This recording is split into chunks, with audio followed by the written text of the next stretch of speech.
प्रवीण दरेकर यांनी नाना पटोले यांना टोला लगावलाय।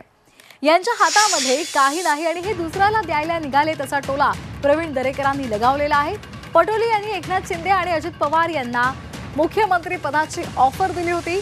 पटोले यांचं हे वक्तव्य हतबलतेतून आहे अशी टीकाही सुद्धा प्रवीण दरेकरांनी केलेली आहे। स्वतःच्या मतदारसंघात कसेबसे निवडून आलेले मुख्यमंत्री बनवायला निघालेत असा टोला भाजप नेते प्रवीण दरेकर यांनी लगावलाय। आपल्या हातातच काय द्यायला नाही आणि दुसऱ्याला द्यायला निघालेत। आम्हाला कुणाची गरज नाही।